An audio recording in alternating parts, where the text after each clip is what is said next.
जी अस्सलाम वालेकुम dear students. आज हम क्लास 9th के जो यूनिट थ्योरम्स की एक्सरसाइजेस थी वो की थी। आज हम रिव्यू एक्सरसाइजेस उनकी करेंगे। यूनिट 10 से लिया जी।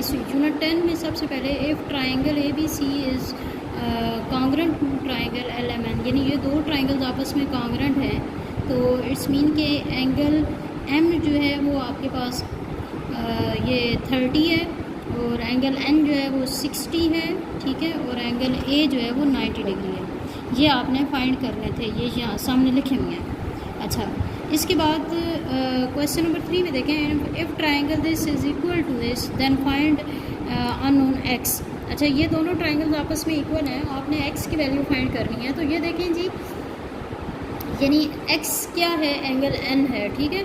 और अगर आप इसको, ये उल्टी हुई है ना, इसको अगर आप सीधा रखें तो इसमें आपके पास x जो है वो इस एंगल की इक्वल बनता है, यानी कि x इक्वल टू 60 डिग्री, क्योंकि 40 और 80 है ना, ये देखें ये दोनों, तो 60 रह गया तो वो हमारे पास x आ जाएगा। Find the values of unknown for the given congruent triangles. ये कॉन्ग्रेंट ट्राइंगल्स हैं, ठीक है, और ये दोनों, तो इसमें आपने जो अननोन है x है या m है, जो भी है वो आपने फाइंड करने हैं। सबसे पहले देखें 5x + 5 ये वाला एंगल है, ठीक है, angle C is equal to 55। जाहिर सी बात है, अगर ये दोनों कॉन्ग्रेंट ट्राइंगल्स हैं तो इनका हर एंगल और हर साइड कॉन्ग्रेंट है। इट्स मीन कि इसका ये एंगल इसके इस एंगल के इक्वल होगा। तो 5x + 5 इक्वल टू 55। तो इसको अगर आप सॉल्व करें, 5 इधर ले आएंगे, 50 हो जाएगा, x की वैल्यू आ जाएगी 10, ठीक हो गया।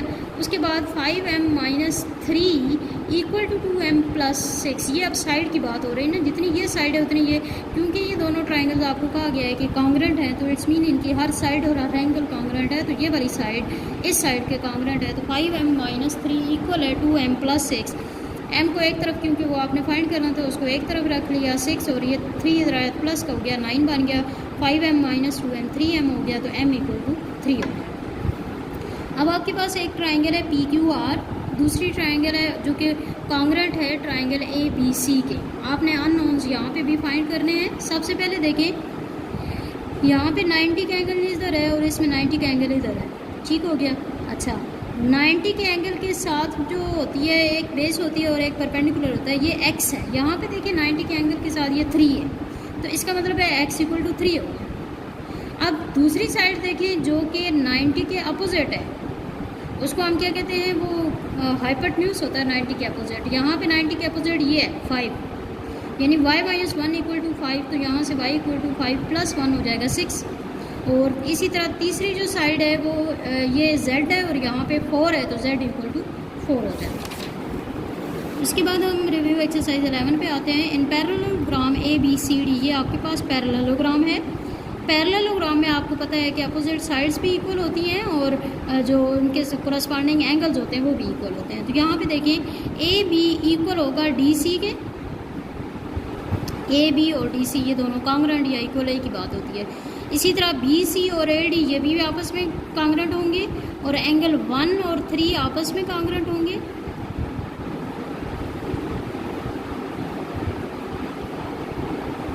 और 2 और 4 आपस में कॉन्ग्रेंट होंगे। उसके बाद है find unknown of given figure. इसमें जो अननोन है वो फाइंड करना है। ये भी आपके पास एक पैरेललोग्राम है ना। अच्छा, एंगल C और A, अपोजिट एंगल्स भी पैरेललोग्राम की इक्वल होते हैं, यानी कि एंगल C और A आपस में इक्वल है, ठीक है। तो और एंगल जो इसका मतलब है कि n इक्वल टू 75 हो गया यहाँ से, और n इक्वल टू 75 हुआ। और यहाँ पे देखें तो ये जितना इस तरफ होता है ना, ये वर्टिकल एंगल होते हैं, जितना इधर होता है उतना ये एंगल इधर होता है, यानी कि y जो है वो n की इक्वल हो गया और n 75 हमने फाइंड किया, तो इट्स मीन y भी 75 है। उसके बाद x + y इक्वल टू 180, तो x + 75 इक्वल टू 180। तो यहाँ से ये x इक्वल टू 180 - 75, क्योंकि ये दोनों स्ट्रेट लाइन के एंगल्स होते हैं। स्ट्रेट लाइन के जो एंगल होता है टोटल 180 होता है, तो x0 इक्वल टू ये बन जाएगा 180 - 75, तो 105 बन गया। और m इक्वल टू x, यहाँ पे असल में इस m को उन्होंने x लिखा हुआ है, ठीक है। ये वाली जो चीज़ है ना, ये दोनों हैं, एक को उन्होंने x लिख दिया, एक को y लिख दिया। y 75 और x जो है वो 180 फाइंड करना है। उसके बाद है if given figure triangle A B नहीं है, ट्राइंगल नहीं है, ये पैरेललोग्राम है, A B C D quadrilateral है, पैरेललोग्राम है, फाइंड करें जी एक्स और एम, ये दोनों फाइंड करने हैं। अपोजिट एंगल्स आपको पता है पैरेलल होते हैं यानी कि इक्वल होते हैं, तो 11x इक्वल टू 55 हो गया, तो यहाँ से x इक्वल टू 55 बाई 11 हो गया, x की वैल्यू आ गई 5। उसके बाद ये दूसरी तरफ ये पूरा स्ट्रेट लाइन है, स्ट्रेट लाइन के साथ टोटल एंगल का सम 180 होता है, तो 5m plus 10 equal to 55 plus 55 equal to 180, तो 5m इक्वल टू ये दोनों इधर ले आए माइनस के हो जाएंगे, तो ये माइनस इसमें से करें तो 115 आ जाएगा, 115 को 5 से डिवाइड करें 23, m की वैल्यू आ गई 23। फिर क्वेश्चन नंबर 5 में देखें the given figure L M N P, ये जो है पैरेललोग्राम है ये भी, इसमें आपने फाइंड करनी है वैल्यू किसकी, m और n की, ठीक है, m और n ये वाले दोनों हैं। अच्छा, इसमें आप देखिए 4m plus n equal to 10, opposite sides आपको पता है कॉन्ग्रुएंट होती है पैरेललोग्राम की, ठीक है, यानी इक्वल होती हैं, तो 4m plus n equal to 10 हो गया, और इसी तरह यहाँ पे भी ये भी अपोजिट साइड्स इक्वल हैं, तो 8m minus 4n equal to 8 हो गया। यहाँ से आप देखिए ये दोनों इक्वेशंस बना लें, इक्वेशंस बनाते हुए आपको पता है कि अगर हम किसी एक के कोफिशिएंट सेम कर दें m या n में से, तो एक कैंसिल हो जाएगा, दूसरी पहले हम जैसे इक्वेशंस को सॉल्व करते हैं, दो इक्वेशन अगर गिवन, तो इसको हमने इसलिए 4 से मल्टीप्लाई कर दिया जो सेकंड वाली इक्वेशन थी, ताकि फर्स्ट वाली इक्वेशन थी, ताकि ये भी 4n बन जाए, ये वाला, ये दोनों आपस में कैंसिल हो जाएंगे। जब इसको 4 से मल्टीप्लाई किया तो ये देखिए 16m plus 4n equal to 40, और ये 8m minus 4n equal to 8 है, ये दोनों आपस में ऐड जब करेंगे ये कैंसिल हो जाएंगे। 24m इक्वल टू 48, तो m इक्वल टू 48/24, तो m की वैल्यू 2 आ गई। अच्छा, जब m की वैल्यू आ गई तो उसको आप किसी एक इक्वेशन में पुट कर दें, तो वहाँ से n की वैल्यू आ जाएगी। हमने ये जो फर्स्ट इक्वेशन है इसमें m की वैल्यू 2 पुट किया, तो यहाँ से 10 माइनस 8 यानी 2 हो गया। फिर इसी क्वेश्चन जो क्वेश्चन नंबर 5 है उसमें देखें जी sum of opposite angles of parallelogram is 110। उन्होंने कहा है कि अपोजिट एंगल्स का सम 110 है, फाइंड रिमेनिंग एंगल्स, बाकी एंगल्स फाइंड कर रहे हैं। ये देखें ये वाला, ये दोनों, ये 110 बन रहा है ना, आपने ये दोनों एंगल फाइंड करने हैं। Angle P plus angle L equal to 180, ये हुई स्ट्रेट लाइन के साथ जो दोनों एंगल होते हैं उनका सम 180 होता है, और एंगल L जो है वो आपके पास 55 है, तो इसको दूसरी तरफ ले जाए 125 हो गया। इसी तरह M और N जो M और P हैं, ये क्योंकि अपोजिट एंगल्स हैं, आपको पता है पैरेललोग्राम के अपोजिट एंगल्स इक्वल होते हैं। एंगल P आपने फाइंड कर लिया 125, तो इट्स मीन कि M भी 125 ही होगा। उसके बाद यूनिट 12 पे आ जाए जी, इसकी रिव्यू एक्सरसाइज है the given triangle ABC is quadrilateral. ये जो क्वेश्चन नंबरिंग दी हुई है ना, ये बुक के अकॉर्डिंग दी हुई है। The given triangle ABC is equilateral triangle. Equilateral triangle कौन सी होती है, जिसकी सारी तीनों साइड्स इक्वल होती हैं। And AD is bisector of angle A, और ये एंगल बाइसेक्टर है AD, यानी कि एंगल को बिल्कुल हाफ से कट करता है, जितना एंगल इतना ही इधर है। Then find value of unknown X, Y and Z। तो इसमें आप देखें एंगल B यानी कि एंगल Z, ये कितना है जी 60 डिग्री। AD जो है वो बाइसेक्ट कर रहे हैं एंगल A को, ठीक है, तो एंगल A जो है ये भी 60 हो गया। अच्छा, इसके बाद ये टोटल जो है वो 60 है ना, क्योंकि आपको पता है कि इक्विलेटरल जो ट्राइंगल होती है उसके तीनों एंगल जो हैं वो 60 के होते हैं। तो अगर ये वाला भी 60 है, ये पूरा 60 है, ठीक है। व्हेन एंगल इज़ बाइसेक्टेड, तो इसका मतलब है कि जितना ये है उतना ये हो जाएगा, इसका मतलब है वो 60 का हाफ बन जाएगा, यानी ये दोनों 30 हो जाएंगे, ठीक है। उसके बाद है इन गिवन कॉन्ग्रुएंट ट्राइंगल्स, ये दोनों ट्राइंगल कॉन्ग्रुएंट है, ठीक है, LMO और LNO। अच्छा, फाइंड अननोन X और M, आपने X भी फाइंड करना है और M भी फाइंड करना है। इन दोनों ट्राइंगल की अगर बात की जाए तो इसमें आपको पता है कि दोनों ट्राइंगल कॉन्ग्रुएंट हैं, तो इनकी हर साइड हर एंगल कॉन्ग्रुएंट होगा, तो MO और NO ये दोनों इक्वल हैं, तो इसका मतलब है M इक्वल टू 12 हो गया। और इसी तरह ये वाली साइड इस साइड की इक्वल है, यानी 2x प्लस 6 इक्वल टू 18 है, 6 इधर ले जाए माइनस हो गया, 12 आ गया, तो x की वैल्यू आ गई 6। उसके बाद है जी CD is right bisector of line segment AB। AB एक लाइन सेगमेंट है, इसका ये राइट बाइसेक्टर है। राइट बाइसेक्टर जो बिल्कुल इसको हाफ से कट करता है दरमियान से, और दूसरा 90 का एंगल बना रहा होता है। फर्स्ट पार्ट में आपने क्या करना है, इफ़ AB इक्वल टू 6, अगर आप AB को 6 लें, then find AL and LB, ये दोनों आपने फाइंड करने हैं। और इसी तरह अगर BD जो है वो आपके पास 4 हो, तो आपने AD यानी कि यहाँ से यहाँ तक ये फाइंड करना है। तो ए एल और एल बी ये तो दोनों इक्वल हैं, क्यों? क्योंकि ये राइट बाइसेक्टर है ना। तो ए बी 6 था, तो इसका मतलब है ए एल और एल बी ये दोनों हाफ हाफ होंगे 6 का, यानी 3 3 हो जाएंगे। इसी तरह आपको पता है कि ये राइट ट्रायंगल बन रही है, ठीक है। तो इसके अकॉर्डिंग यहाँ पे हम क्या करेंगे, बी डी आपके पास 4 आ जाएगा, ठीक है। ये क्योंकि आपके पास आ गया है हाइपोटेन्यूज। इसी तरह ए डी, अगर बी डी 4 है तो ये भी इधर भी वो उतना ही होगा, ये भी 4 ही आएगा, ठीक है।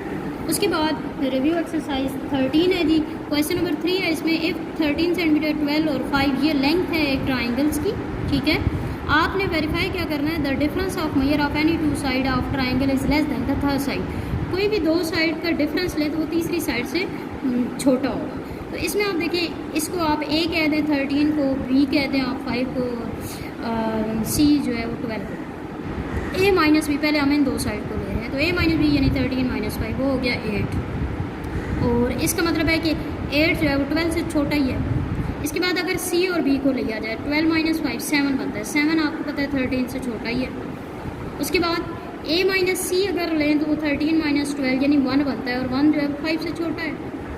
तो यहाँ से इस प्रोसेस से हमें ये पता चल गया है कि अगर आप कोई भी 2 साइड ऐड करें ट्रायंगल की तो सब्ट्रैक्ट करें ट्रायंगल की, तो वो तीसरे से छोटा ही होगा। What will be angle for shortest distance from an outside point to a line, कि अगर एक लाइन के बाहर कोई पॉइंट हो तो उससे जो उसका शॉर्टेस्ट डिस्टेंस होगा उसका एंगल क्या होगा। The angle for shortest distance जो है वो असल में परपेंडिकुलर होता है, और परपेंडिकुलर का एंगल आपको पता है 90 डिग्री का होता है। तो outside point to line is 90 degree. If 10 centimetre 6 centimetre 8 centimetre ये लेंथ है एक ट्राइंगल की, ठीक है, ये तीनों। Two side of triangle is greater, sum of two side of triangle is greater than third side. अब वहाँ पे तो सब्ट्रैक्ट करना था, यहाँ पे सम है, यानी अगर कोई भी 2 साइड ऐड करें वो तीसरी से बड़ी आएगी। ए बी सी हमने ले ली, पहले हम 8 और इसको 10 को ऐड करेंगे 18 होगा, 18 इससे बड़ा आ गया। उसके बाद अब हम यानी कि A plus B equal to greater than C हो गया। उसके बाद आप करें 10 और 6 को, यानी बी और सी को ऐड करें तो वो इससे ग्रेटर होगा 8 से, ठीक है।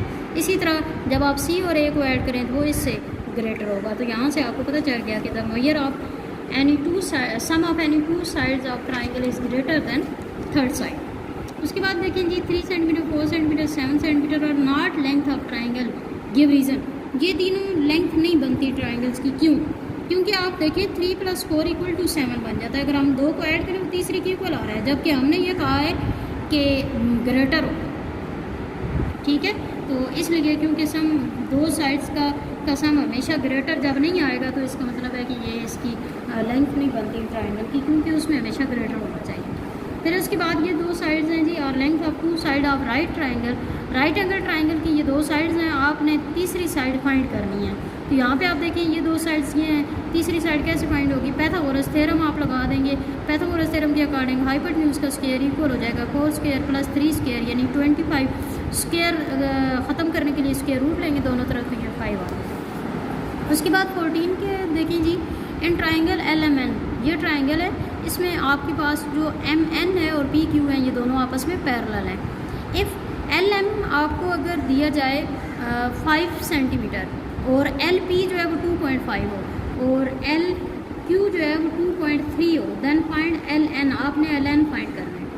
तो आप यहाँ पे 14 यूनिट में आपको पता है रेशियोज़ के फार्मूले होते हैं। तो LP/LM = LQ/LN, जिन जिन की वैल्यूज़ गिवन है वो आप पुट करें, तो यहाँ से क्रॉस मल्टीप्लिकेशन करेंगे, LN = 2.3 × 5 डिवाइड 2.5 आ जाएगा, ये 4.6 बन गया। उसके बाद नेक्स्ट देखें जी, इफ़ LM = 6 सेंटीमीटर, ठीक है। इसी तरह की ये ट्राइंगल है। इसमें आप देखें LM अगर आपको 6 दिया जाए और LQ जो है वो 2.5 दिया जाए और QN जो है वो 5 सेंटीमीटर हो, आपने LP फाइंड करना है। तो इसमें भी वही आप उसी तरह रेशियोज़ लगाएंगे, LP/LM = LQ/LN, और यहाँ पे जिनकी वैल्यूज़ गिवन है वो पुट करें।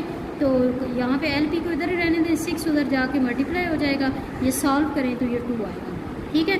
और LN जो है वो टोटल क्या बनता है, LQ + QN।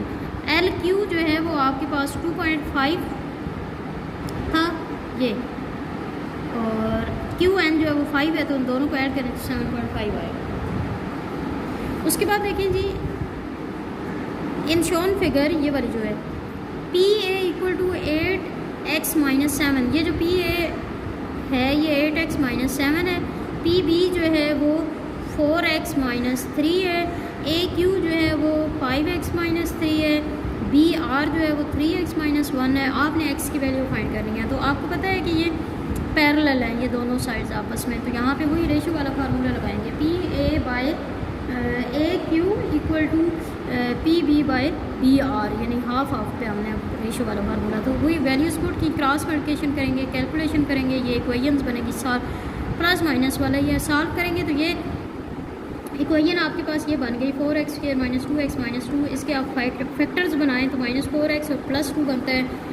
फैक्टर के बाद हम क्या करते हैं, पेयर बना के और कॉमन लेते हैं, तो ये 4x minus plus 2 into x minus 1 equal to 0 आ जाएगा। दोनों को बारी बारी इक्वल टू 0 रखें, अगर x माइनस 1 को इक्वल टू 0 रखेंगे तो वो 1 आ जाएगा, और 4x प्लस 2 को इक्वल टू 0 रखें, प्लस 2 दूसरी तरफ आएगा माइनस 2 हो जाएगा, 4 मल्टीप्लाई हो रहा है तो डिवाइड हो जाएगा, ये दोनों कैंसिल हो गए तो माइनस 1/2। अब यहाँ पे x की एक वैल्यू 1 है, एक माइनस 1/2। आपको पता है ये लेंथ है ना, और लेंथ आपको पता है हमेशा पॉजिटिव होती है, तो इट्स मीन कि यहाँ पे आप x की वैल्यू 1 लेंगे, इसको इग्नोर कर देंगे। उसके बाद है जी इन ट्राइंगल LMN, इस ट्राइंगल में देखें शोन इन फिगर LA, ये जो है बाइसेक्ट एंगल A, ये इस एंगल को बाइसेक्ट कर रहा है, मतलब जितना एंगल इधर है इतना ही इधर होगा। इफ़ LN जो है वो आपको 4 मीटर गिवन है, LM जो है वो 6 है और सेंटीमीटर, अच्छा, और MN जो है वो यहाँ पे टोटल 8 है। देन फाइंड MA, आपने MA फाइंड करना है और AN फाइंड करना है, ये टोटल का 8 दिया हुआ है, ठीक है। तो इसको हम लेट कर लेते हैं, MA को हम x कह देते हैं, तो इट्स मीन कि ये क्या हो जाएगा, ये 8 माइनस x, क्योंकि टोटल 8 है ना, तो यहाँ पे हम वही रेशो वाला फार्मूला लगाएंगे जी, MA by AN equal to LM by LN। तो यहाँ पे आपको वही मैंने जो कहा है कि MA को आप x कहें तो AN जो है 8 माइनस x आएगा। वैल्यूज़ इसमें पुट करें, क्रॉस मल्टीप्लिकेशन करें, ये 6 उधर जाके मल्टीप्लाई होगा, ये 4 इसके साथ मल्टीप्लाई हो जाएगा, तो ये 4x equal to 48 minus 6x minus 6x दूसरी तरफ गया तो 10x इक्वल टू 48, तो x इक्वल टू 4.8 हो जाएगा। x ये वाली चीज़ आ गई है, MA ये 4.8 हो गया। अब आप टोटल जो MN है वो 8 है, तो AN आपके पास क्या हो जाएगा, 8 माइनस 4.8, तो वो 3.2 बन जाएगा। उसके बाद देखें जी इन आइसोसेलेस ट्राइंगल PQR, आइसोसेलेस कौन सी होती है, जिसकी अपोजिट साइड्स इक्वल, दो साइड्स इक्वल होती हैं। Shown in figure find value of x and y, आपने x की और y की वैल्यू फाइंड करनी है जी। आइसोसेलेस ट्राइंगल के अकॉर्डिंग PQ और PR दोनों इक्वल हैं, तो इट्स मीन के 10 इक्वल टू x हो गया है, x की वैल्यू क्या आ गई 10। उसके बाद दूसरी बात यह है कि ये परपेंडिकुलर ड्रा किया हुआ है, ठीक है, तो परपेंडिकुलर जब ड्रा किया जाए आइसोसेलेस ट्राइंगल में, तो इसमें ये दोनों साइड्स जो हैं वो इक्वल हो जाती हैं, बाइसेक्ट कर देता है ये, तो इसका मतलब है कि जितना ये है उतना ये है, तो 6 इक्वल टू y, यानी y इक्वल टू 6 सेंटीमीटर हो गया। उसके बाद देखें जी यूनिट 15 का find unknown value in each of the following, इसमें हर एक में आपने अननोन वैल्यू फाइंड करनी है, हर एक में पाइथागोरस थ्योरम लगाना है, ठीक है। ये यहाँ पे ये बेस है, ये परपेंडिकुलर है, ये हाइपोटेन्यूज है, तो हाइपोटेन्यूज का square equal to base square plus perpendicular square. Values put की, हाइपोटेन्यूज को हम x कह देंगे, तो ये देखें 3 स्क्वायर प्लस 4 स्क्वायर 25 हो गया। ये स्क्वायर है तो स्क्वायर रूट ले लेंगे, स्क्वायर ख़त्म करने के लिए, तो x इक्वल टू 5 हो गया। इसमें आप देखें तो आपको परपेंडिकुलर और हाइपोटेन्यूज की मैंने बेस आपने फाइंड करना है, वही फार्मूला पाइथागोरस थ्योरम लगाएंगे। देखिए इसमें 6 का स्क्वायर 36, वो इधर ले आए, 10 का स्क्वायर 100 माइनस 36 64 बनेगा, उसका स्क्वायर रूट लें, दोनों तरफ 8 आ जाएगा। अगेन देखिए यहाँ पे आपको परपेंडिकुलर फाइंड करना है बेस और हाइपोटेन्यूज के मैंने, तो हाइपोटेन्यूज का square equal to base square plus perpendicular square, वही फार्मूला लगाया है, तो x स्क्वायर इधर ही रहने दें, 5 स्क्वायर इधर आएगा तो 25 हो जाएगा, ये 169 माइनस 25 1.4, स्क्वायर रूट लें तो x की वैल्यू 12 आ गई। फिर अगेन यहाँ पे देखें ये बिल्कुल सेम ऐसे ही है, इसमें भी आपने वही काम करना है। यहाँ पे देखिए स्क्वायर रूट्स कैंसिल हो जाता है, 2 equal to 1 plus x square, तो x square equal to 2 minus 1 1 हो गया, x स्क्वायर 1 स्क्वायर रूट ले रहे हैं।